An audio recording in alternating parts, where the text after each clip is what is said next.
Cardiologists have a name for what's happening inside your body right now. They call it sympathetic overdrive. And if your doctor has ever mentioned Metoprolol, Atenolol, or Bisoprolol, it means your heart is already caught in this trap. But here's what they rarely tell you in that 5-minute appointment. There are 5 foods that work on the exact same biological pathway as those pills. No prescription required, no pharmacy visits, no side effects that quietly destroy your job performance, your marriage, or your sense of who you are. I'm Dr. Kevin Adewale, and today I'm going to show you exactly how this works. Starting with the biological mechanism your cardiologist likely never explained, and ending with a protocol you can begin this week. Before we go further, something important. I put together a complete guide on naturally lowering blood pressure, my personal clinical protocol. It includes tracking sheets, timing recommendations, and the full research citations behind everything I'm about to share. It's called the Natural Blood Pressure Protocol, and it's completely free. The link is in my profile header and in the description below this video. Grab it after we finish here, because what I'm about to show you works significantly better when you have the tools to measure your progress week by week. Your numbers, your data, your evidence. Now, let's talk about what's actually happening inside your body, because almost everything you've been told about high blood pressure is incomplete. Most men over 45 think the problem is simple. Blood pressure is high. Take a pill. Lower the number. Done. That's not wrong exactly, but it's the beginning of a chain of dominoes. And if you don't understand the full chain, every domino after the first one blindsides you. Because the number on the blood pressure cuff, that's not the disease. That's the symptom. The fever, not the infection. The real problem is something called sympathetic nervous system overdrive. Your autonomic nervous system has 2 modes. The first is sympathetic activation, what most people know as fight or flight. Your heart rate increases, blood vessels constrict, adrenaline and noradrenaline flood your bloodstream. Your body prepares for a threat, any threat, real or perceived. The second mode is parasympathetic activation, rest and repair.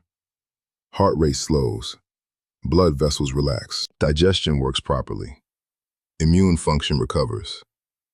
This is the mode where actual healing happens. For millions of men over 45, the sympathetic system is stuck in the on position.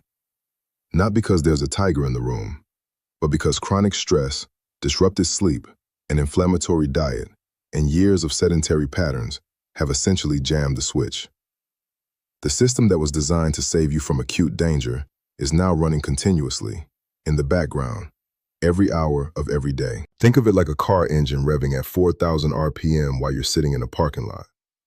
The engine isn't broken, but it's burning fuel it shouldn't be burning, generating heat it shouldn't be generating, wearing down components that were designed to last for decades. Your heart is doing exactly the same thing.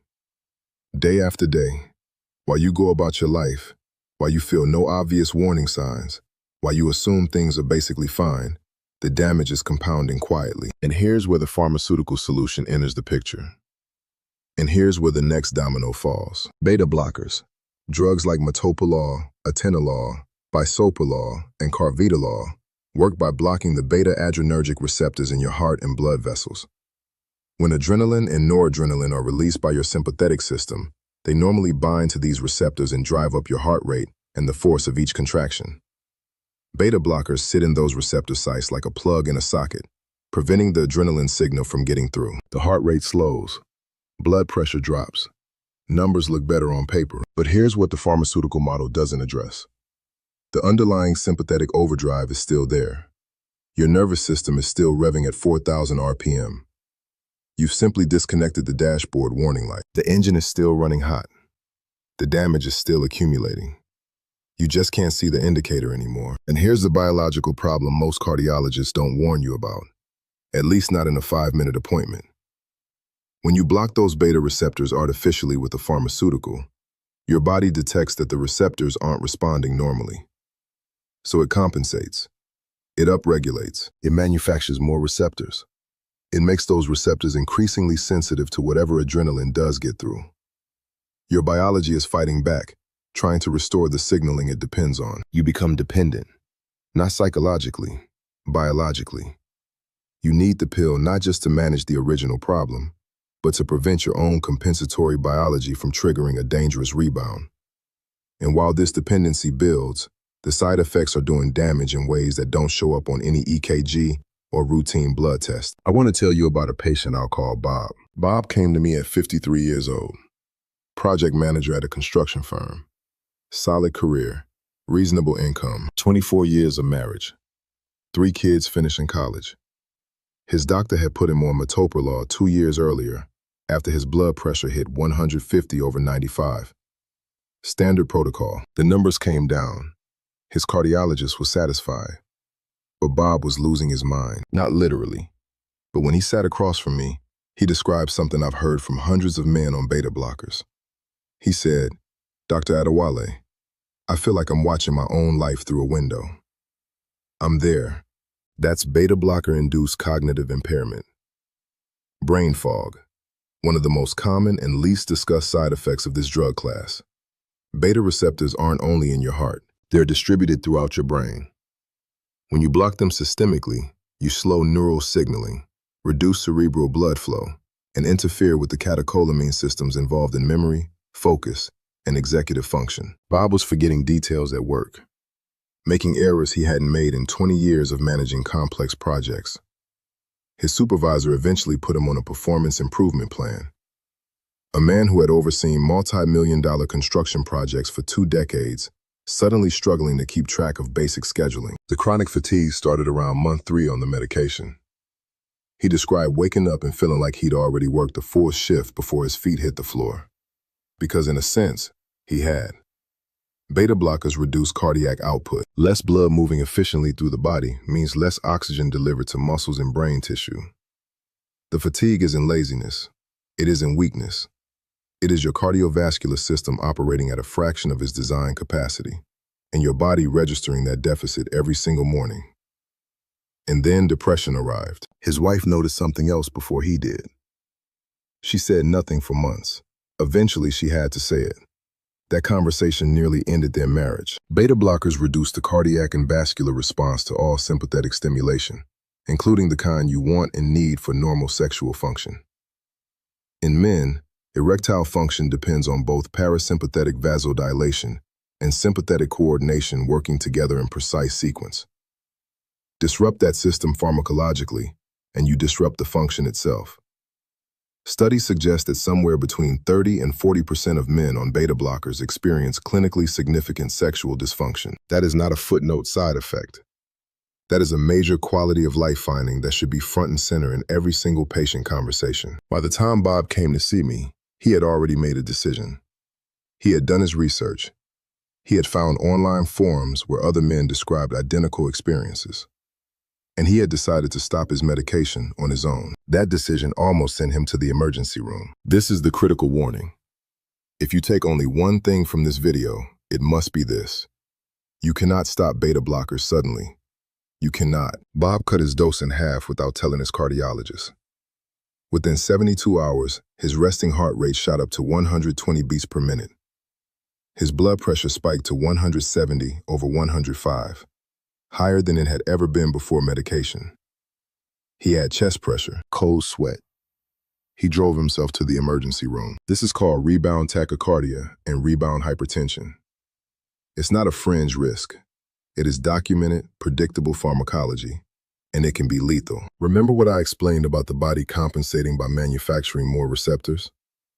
Now those upregulated receptors, those hypersensitive binding sites, are suddenly exposed to full adrenaline load with no blocker in the way. The result is a cardiovascular surge that can trigger a heart attack, a dangerous arrhythmia, or a hypertensive crisis. Bob was fortunate. He stabilized in the emergency room and was discharged. He came to me the next day, scared and looking for another path. So let me tell you what I told him. You cannot stop the medication today, but you can build the physiological conditions that make it unnecessary over time. You can create your own natural braking system, gradually, through specific foods, so that when your cardiologist eventually reviews your blood pressure data and considers reducing the dose, your body already has its own regulation in place. That system exists in 5 specific foods. These foods activate the same biological pathways as pharmaceutical beta blockers. They reduce sympathetic nervous system activity. They lower heart rate. They dilate blood vessels. But they do it through natural compounds your body has been processing for thousands of years, without the receptor upregulation, without the biological dependency, without the side effects that dismantle Bob's career and marriage. This is the protocol. The first food is celery. Raw celery contains a compound called 3N-butylphthalide, abbreviated as 3NB, belonging to a class called phthalides. It has a well-documented vasodilatory effect, meaning it relaxes the smooth muscle in the walls of your blood vessels, allowing those vessels to widen. When vessels widen, peripheral resistance drops. And when resistance drops, your heart doesn't have to work nearly as hard to push blood through the system. Think of it like removing a kink from a garden hose. The pressure at the source drops immediately, not because the pump is weaker, but because the flow path opened. Research published in the Journal of Medicinal Food showed that 3NB can reduce systolic blood pressure by up to 12% over 4 weeks of consistent consumption. That's a clinically meaningful number, comparable to what some low-dose pharmaceuticals achieve. The protocol: 4 stalks per day, 2 in the morning, 2 in the evening. Raw is essential, not cooked, not in a soup, not sautéed. Heat breaks down 3NB significantly. Juiced is acceptable. Blended into a smoothie works well. Cold preparation preserves the compound. Hot preparation largely destroys it. This is the mistake most people make when they read about celery and blood pressure. They add it to cooked dishes and wonder why nothing changes. The second food is fatty fish: salmon, mackerel, sardines. The most bioavailable sources of long-chain omega-3 fatty acids, specifically EPA and DHA. These compounds act on the sympathetic nervous system through multiple pathways simultaneously. They reduce the production of prostaglandins and leukotrienes, inflammatory signaling molecules that chronically elevate sympathetic tone. They also have a direct effect on the pacemaker cells of your sinoatrial node, the specialized cardiac tissue that sets the baseline rhythm of your heartbeat. Research from the American Heart Association found that consistent omega-3 consumption lowers resting heart rate by 4 to 6 beats per minute in men with elevated cardiovascular risk. 4 to 6 beats per minute sounds modest. It is not. That's pharmacological territory, achieved through diet. The protocol: 120 grams, approximately 4 ounces, 3 to 4 times per week. Baked or grilled only. Frying at high heat oxidizes the omega-3 fats and forms lipid peroxides that actively promote inflammation, inverting the benefit entirely. If fish isn't practical multiple times a week, a high-quality fish oil supplement providing 2 grams of combined EPA and DHA daily is an effective alternative. Are you currently taking a blood pressure medication? If so, write the name in the comments below. Just the medication name. One word. I read every comment. I'm building a video series on natural approaches organized by drug class, and your comment tells me which one to prioritize next. The third food is beets. Beets contain exceptionally high concentrations of dietary nitrates. When you consume them, bacteria in your mouth and digestive enzymes convert those nitrates into nitric oxide, one of the most potent natural vasodilators your body produces. Nitric oxide signals the smooth muscle line in your blood vessels to relax and expand. Vessels widen, resistance drops, blood pressure falls, and your heart rate stabilizes, because your heart is no longer fighting narrowed, constricted pathways. It's moving blood through open, cooperative vessels. A meta-analysis of 12 randomized controlled trials published in the journal Hypertension found that regular beet consumption reduced systolic blood pressure by an average of 4.4 millimeters of mercury. For context, some pharmaceutical interventions at low dose produce comparable or smaller reductions. The protocol: 1 medium beet per day, roasted, steamed, or raw. 200 milliliters of fresh beet juice delivers an equivalent dose if you prefer that form. Timing matters specifically with beets. Consume them between 6 p.m. and 8 p.m. Nitric oxide production from dietary nitrates peaks approximately 2 to 3 hours after consumption. Placing that peak during the evening transition, when your body should naturally be shifting toward parasympathetic rest mode, works with your circadian biology rather than against it.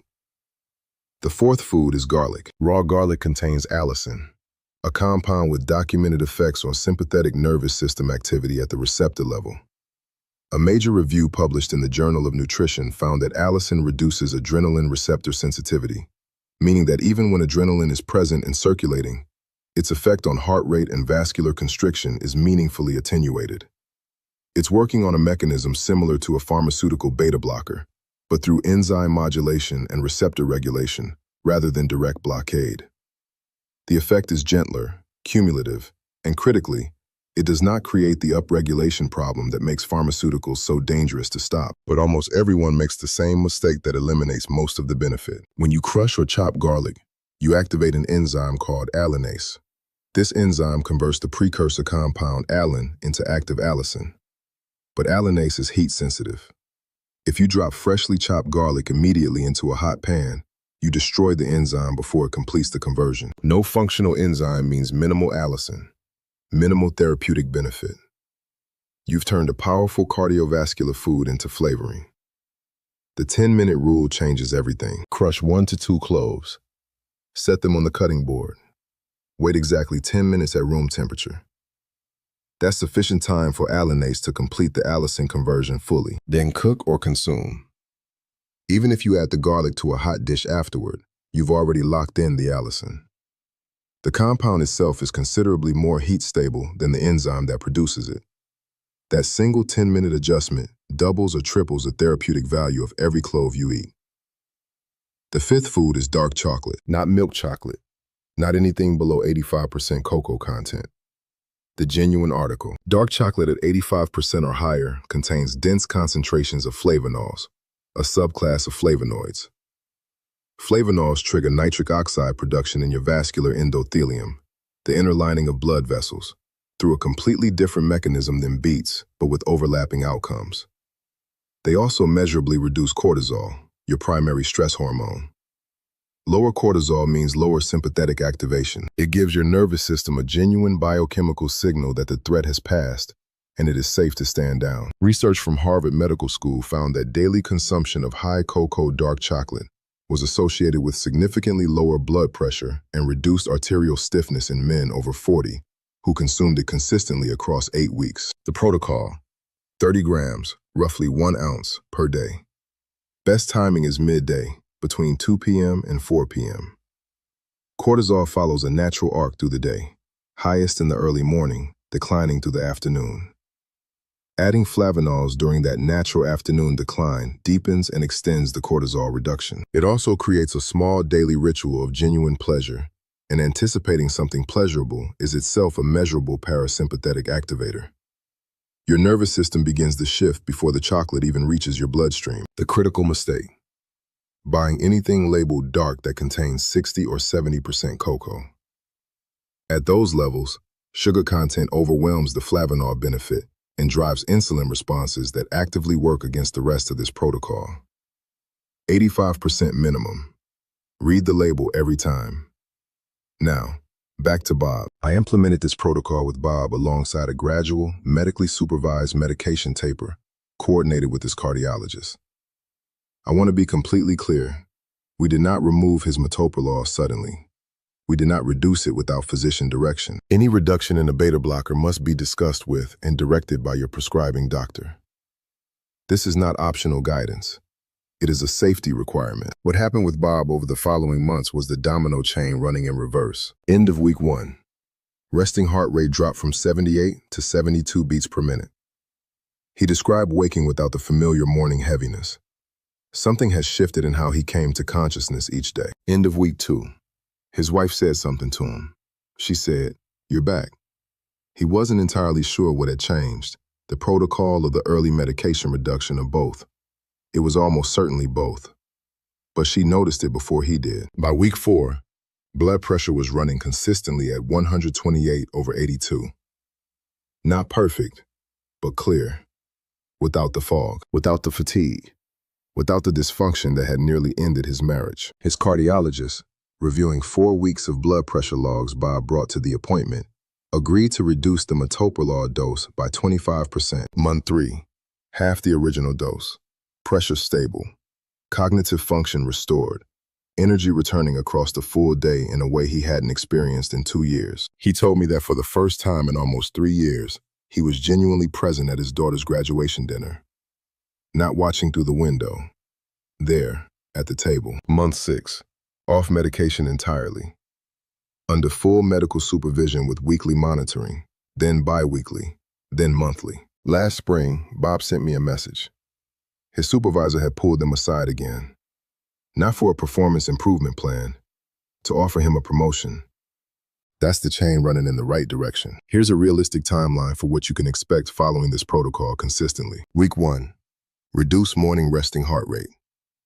Many people notice improved sleep quality as the parasympathetic system begins reasserting its natural evening dominance. Week 2, noticeable improvement in sustained afternoon energy. The suppression of cellular oxygenation that beta blockers impose begins to lift. Week 4, measurable blood pressure improvement. Most people in clinical practice see between 6 and 14 millimeters of mercury reduction in systolic pressure when the full 5-food protocol is followed consistently. Month 3, the kind of data that gives your physician a concrete, evidence-based reason to discuss medication adjustment at your next appointment. I want to ask you something before you go. Out of these 5 foods, how many are already part of your regular diet right now? Write the number in the comments. Just the number. I genuinely want to see the pattern. And I have a theory that most people are missing the same 2 or 3, and those missing ones are exactly where the biggest opportunity sits. This protocol does not replace your prescribed medication today. You work with your physician. You bring them a blood pressure log. You show them the numbers. You let the biology make the case. The goal is to make your own body so well regulated that the pharmaceutical becomes unnecessary. That goal is realistic for many men, but it requires consistency across months, medical partnership, and the willingness to track your progress honestly. If you want the complete system for doing that, tracking templates, timing charts, and the full research behind everything covered today, the Natural Blood Pressure Protocol Guide is in my profile header and in the description below this video. Your biology didn't reach this point overnight.